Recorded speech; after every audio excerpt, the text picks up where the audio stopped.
Mark Tatunji, and it's getting raw. And today I'm in Texas. Welcome, Stephen Pearce. Yes, sir. We're in Stephen Pearce's place, and we're just hanging out drinking Topo Chico, learning about life and how things are run in Texas. We just had a hamburger, big Texas style. It was no ordinary burger, though. Less cows. And Stephen Pearce is a guru when it comes to anything mind, internet, business. And so I want to get more into your mind today. Okay. And we're going to talk about, tell me about your story first, because you've got a story. We met about 6 years ago. Yeah. And tell me how you got into this whole internet game in the first place. Well, long time ago, when I was young, as a kid, I was, I wasn't necessarily paying attention to what I should have been paying attention to in terms of school and all that. So, found myself very distracted and following the crowd that I shouldn't follow, which was a crowd more distracted than myself. Ended up getting kicked out of high school when I was supposed to be going to the 11th grade. So I pretty much have a 10th grade education.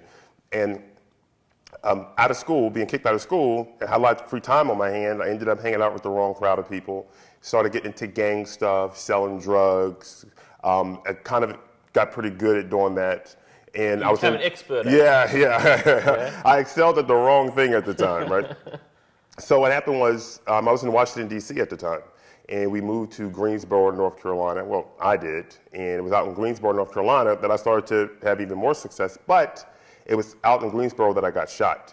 So and that's a long story within itself. And you've got shot and you survived that. Yeah, and I still have the bullet in me to this day. So that was rough. And you get pulled up when you go through metal detectors at the airports? No, actually, because of the lead or whatever it is, it doesn't go off. When I first started to travel, that was a concern. It's like, is it going to go off? Are they going to be patting me down and frisking me and using it as an excuse to touch me and But it really doesn't. So there's people that, because I was at the Moses H. Cone Hospital, and they didn't want to take the bullet out. And the reason why is because, I personally believe, because I'm this rough kid off the street. I think they patted me down for an insurance card. They didn't find an insurance card. It's like, we'll clean this bad boy up and send him along his way, right? So, and then they were like, oh, people from Vietnam still had bullets in them, right? I'm like, but I wasn't in Vietnam. It's like, well, you were close, right? Anyway, so it was at that point in time in my life that things seemed to spin out of control. I was kind of lost. I was very disoriented. I was angry. I was angry at the streets, angry at my family, angry at God. And initially, I played the role of the victim. Like, look at what they've done to me. Yeah. And then I eventually came to my senses and realized I wasn't a victim of my circumstances. I was really the creator of my circumstances. And while it can be a sobering thought that you created it, it can also be an empowering thought if you understand that, well, since I created this mess, I also can create something better by understanding how did I actually get here. So I went back to the Washington, D.C. area with this new rejuvenated mind, and I gave my life to the Lord, and I'm reading the Bible, I'm quoting scriptures, and I'm thinking my entire life is going to turn around and that things were going to change. Turn around, that's up to each person's own perspective, but change, it did, because one of the first things that happened when I decided to turn my life around is that I ended up filing bankruptcy. Right? That's not what you ultimately expect. Yeah. I'm running the streets, I'm not bankrupt, all of a sudden started going to church, started doing the right thing, and then I'm filing bankruptcy. And then I'm thinking, okay, so it can't get any worse than this. How old were you then?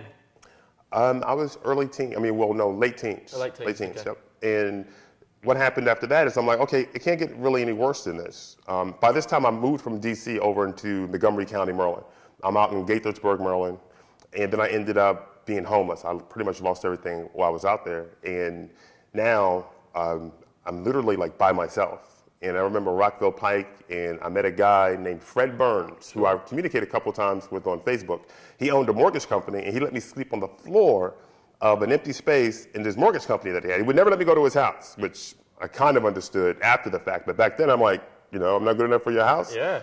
But now I kind of realize why, Not the safest thing to let some guy, this black guy at that, sleeping on your floor, come into your house where your family and kids are. Sure. Not smart, If your throat get cut, then you kind of deserved it because you shouldn't have let him in there, So I understood, I tried to pull the prejudice card on him. I was like, what, am I black? Good enough for the floor, but not good enough for your house?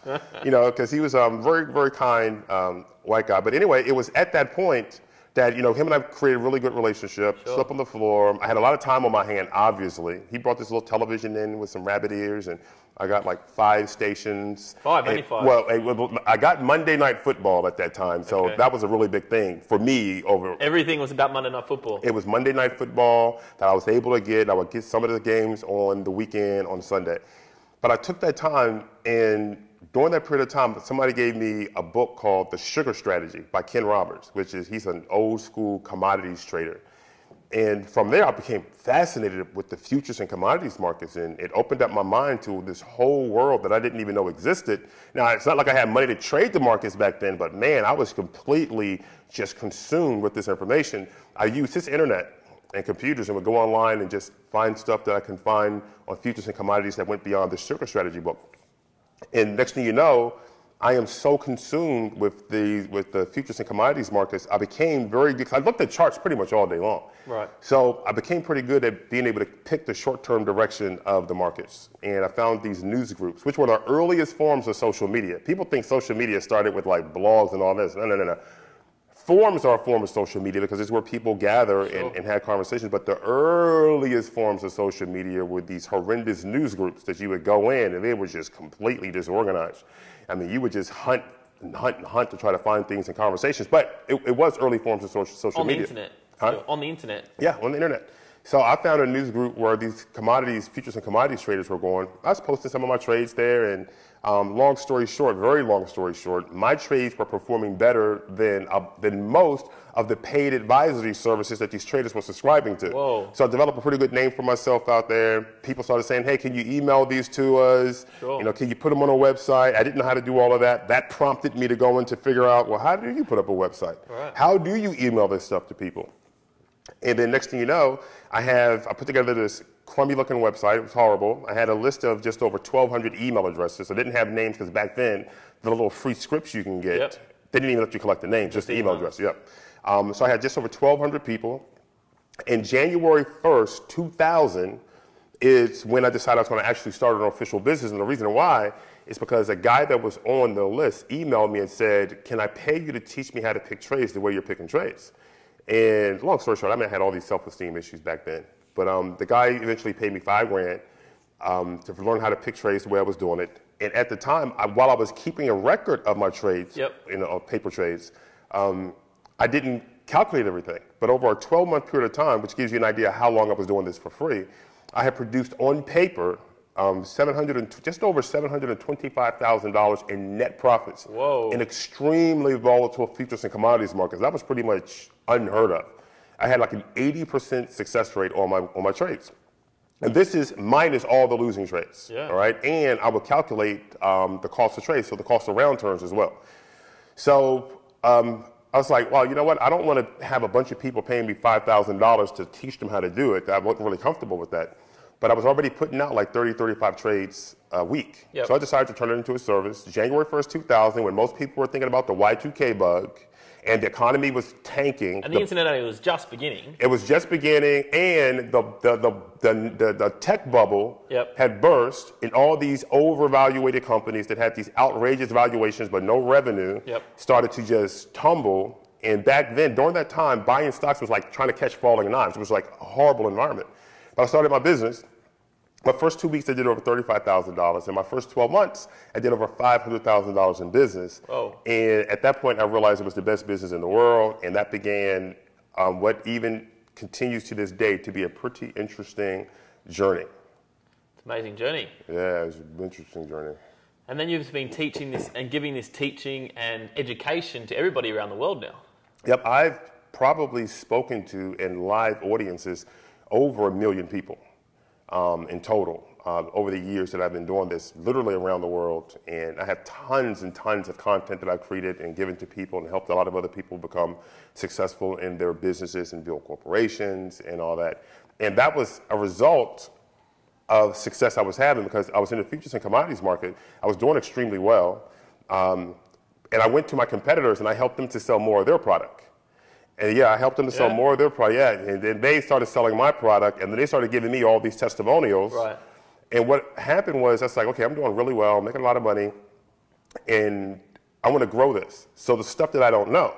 So I said, you know what, I'm going to start investing into other people's stuff. So I had spent over total, like just over $50,000 in into education material and learning material. But the thing was, none of it worked. And when I say none of it worked, I'm not talking about I bought it and it sat there, or I bought it and downloaded it and do anything with it. I mean, I'm talking about software programs that I had racked servers that I would run on, and none of this stuff was working. And I'm like, well, listen, I'm not dumb. I may not be the brightest kid, but I'm not dumb. I know what it is I'm doing. And then I realized if somebody like myself that was making a lot of money and had the money to spend on these people's programs and knew what I was doing, could not get those programs to work, and these were some of the best-selling products on the market, mind you, I could only imagine the torturous mental environment people had buying this stuff and it not working, and them thinking that it was them and not the program, because they didn't know. We're talking about programs that wouldn't have worked for anybody. It was just like literally impossible to work for anybody. They were just like ideas that somebody documented and said, hey, let's sell this. And let's sell it and get it out. Yeah. So I came out in 2003. I wrote a book called Under Oath, The Truth, the Whole Truth, and Nothing But the Truth About Internet Marketing. It's just over 250 pages. And with that, I put a report called the Pure Safe Marketing Report, which documented, that showed the receipt of every product that I purchased, so people knew that I purchased it. I gave everything a rating, 0 out of 5 stars. I could assure you there were no 5 stars in there. There were no 4 stars. I basically trashed everybody. I had no friends back then, so it's not like I had relationships to reserve. Yeah, so I could just go hardcore, right? Yeah. It's like, yeah, you know, they all sucked. And they did. They all were like, they sucked. And I was just like ripping through everybody, just threw them all in the grinder together. And I started to develop a reputation. Because while that was something nobody had done, to be pretty much that abrasive, but yet truthful. Sure. And then have with that a book that was way ahead of its time. I mean, what is known today as squeeze pages actually came from my book when I taught Jonathan Mizell how to, and I came up with this report called the Accelerated Affiliate Sales Model, which was one of the very first times anybody was ever told to use opt-in pages and don't send any traffic directly to offers. Yep. And then I taught that to Jonathan Mizell, and he just went bananas over it. And then he coined it squeeze page, which is something now that is just universally spoken. Everybody's squeeze page. Yeah, but nobody knows that it actually started with me. Back in 2003, I was talking about continuity programs. It was one of the main things that I focused on. But continuity programs on the internet didn't really become like the rave until like, in terms of people like, oh, you got to do continuity programs, until like 2007. Yeah. Right? We had blogging products in like 2004, but yet blogging didn't really become the rave in terms of people's like, hey, we got to get some blogs up until like 2007, 2008. So there was a lot of stuff that we were doing. And you found all this out by researching everybody's product and just finding a solution. Yeah, well, the unfortunate thing is that I didn't find it in other people's stuff. I pretty much just constantly thinking, like there's got to be another way, there's got to be another way, there's got to be a better way, what am I missing? So I don't use this myopic approach to anything, because if you use a myopic approach, then everything in your peripheral disappears, and you're not able to see that you're not aware of. So I'm always looking at how do I expand my level of awareness as opposed to contract it and focus on one thing. I'm talking about like this is the only way it's going to work, and that's not necessarily true. There has to be another way. What are the other options? So I tend to expand those options. So with that book, one of the things that really established me was a thing called Smart Pages that I came up with, which was optimizing single pages to get on page 1 of Google. And back then, we were pretty much the leaders in helping people to score #1 rankings and page 1 rankings on Google with a thing called Smart Pages. And then I sent the SEO community upside down. People were bashing me and trashing me. People were loving me. I became very polarizing back then as a result of that. And one thing led to another. Next thing you know, somebody asked me, would you like to do an interview? I'm like, an interview? I'm nervous out of my mind. I'm like, I can get on the phone. I gotta talk. Yeah, oh yeah, I was nervous. And this is the phone. Nobody can see you. You're sitting there in your underwear in your room by yourself, and you're sweating. You're on the, like, nobody can see you. It's like, but I mean, it's like, and then I got invited to speak. Right. And, you know, I was scared to do that. And then next thing you know, it is what it is. And now I'm a very controversial figure. Yeah, you live with your passion. Yeah, I love what it is I do. And you've traveled, as you said, you've traveled everywhere around the world. We met in Australia a couple of years ago, 5 years ago. And again, you're speaking and continually giving talks. And you continue doing it to this day, just educating. But you're always changing. Like, you're always developing. You're not bringing up the same stuff. You've continually got new stuff out there. Right. How do you continue get those that new information across to everybody? I mean, a lot of people relive the same content over and over again. How do you keep coming up with the new and innovative ways? To me, the ignorance of knowledge is not having your knowledge to be tested. Because everything in our environment is constantly changing. Yeah. I mean, it's constantly changing, whether we like it or not. So I tend to approach things in a way where I'm like, well, what's different? You know, because if you're not looking at what's different, then what you're going to ultimately do is continuously do what it is you're doing in an environment that can no longer support that. And that's really what happens to companies that become obsolete. When you look at a Blockbuster that dominated, I mean, they were ones that pretty much single-handedly put mom and pop video shops out of business. Yeah. Because mom and pop shops, you can go in and get your VHS tapes or whatever it is back then, and then Blockbuster had better deals. They had better margins. They had more movies. A mom and pop shop maybe had one or two, maybe three. Three was exciting.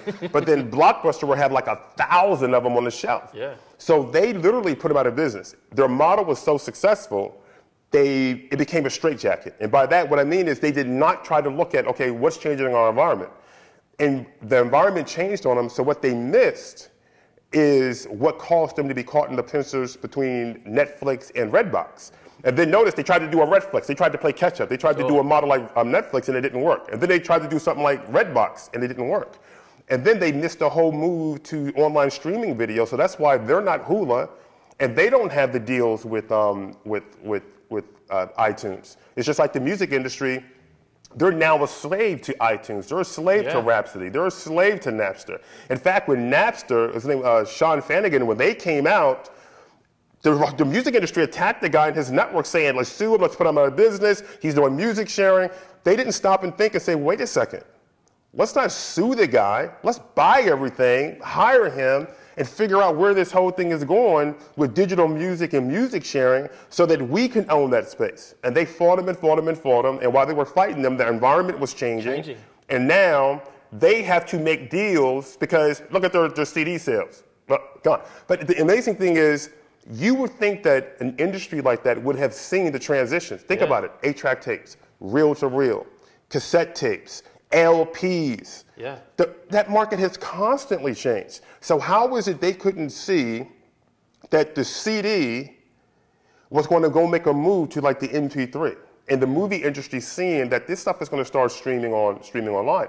So it's all those kinds of transitions. Bookstores, they totally missed the mark. Amazon saw it coming. Amazon wasn't the first bookstore, but they were the one with the best model. Yeah. Barnes & Noble was slow to respond, but when Barnes & Noble said, we're going to go online, all you got to do, just do a look up on the history of the media. They were like, it's over for Amazon. Barnes & Noble is coming in. That's it. It's going to be over.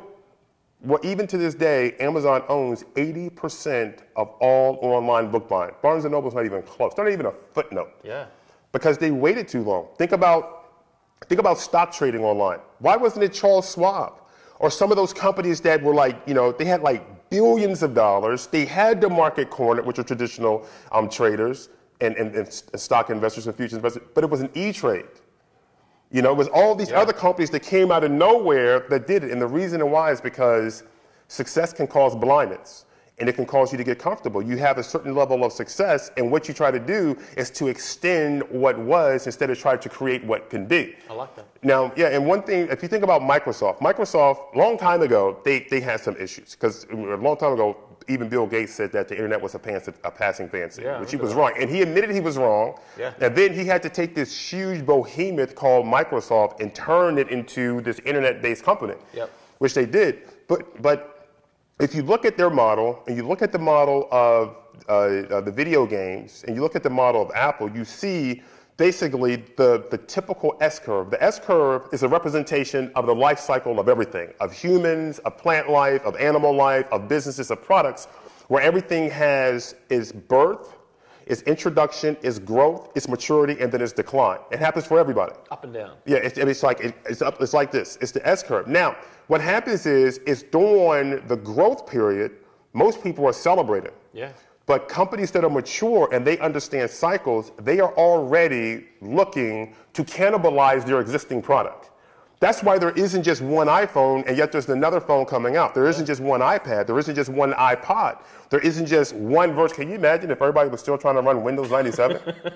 Microsoft wouldn't be in business. Yeah. So it's not let's create a new product for the sake of creating new products. Yep. When you're talking about this, things are changing so much. So what they do is they make their current product obsolete and they cannibalize it because they know that if you don't cannibalize your own product, and a competitor's going to cannibalize it for you. It's good. Right? I like that, yeah. So you always have to go and look at, okay, so what's next? What's the next level of our existing product, and how do we beat it in such a way that our competitors can't? But the thing is, if you're so myopically focused on, oh, this is good, we're winning, you tend to miss it. You're not asking. Here's one of the most important questions anybody in business can ask: what's next?